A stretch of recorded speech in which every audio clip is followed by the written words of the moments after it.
विधान परिषद निवडणुकीसाठी राष्ट्रवादी अजित पवार गटाकडून जिशान सिद्दीकी यांना उमेदवारी देण्यात आली। त्यानंतर विधान परिषदेची आमदारकी न मिळाल्यामुळे अमोल मिटकरींनी अजितदादांची आठवण काढत खंतही व्यक्त केली।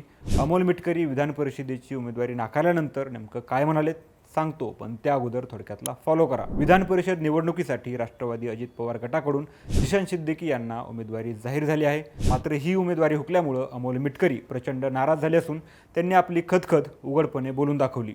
मिटकरी म्हणाले की अर्थसंकल्पीय अधिवेशनात अजित पवारांच्या विमान अपघाताचा मुद्दा मी लावून धरला होता, कदाचित त्यामुळेच माझी दुसरी संधी हुकली असावी। उमेदवारी कोणाला द्यायची हा सर्वस्वी पक्षश्रेष्ठींचा अधिकार असला तरी निर्णय घेण्यापूर्वी एकदा विश्वासात घ्यायला हवं होतं किंवा फोन करून कळवायला हवं होतं, अशी खंत त्यांनी व्यक्त केली आहे।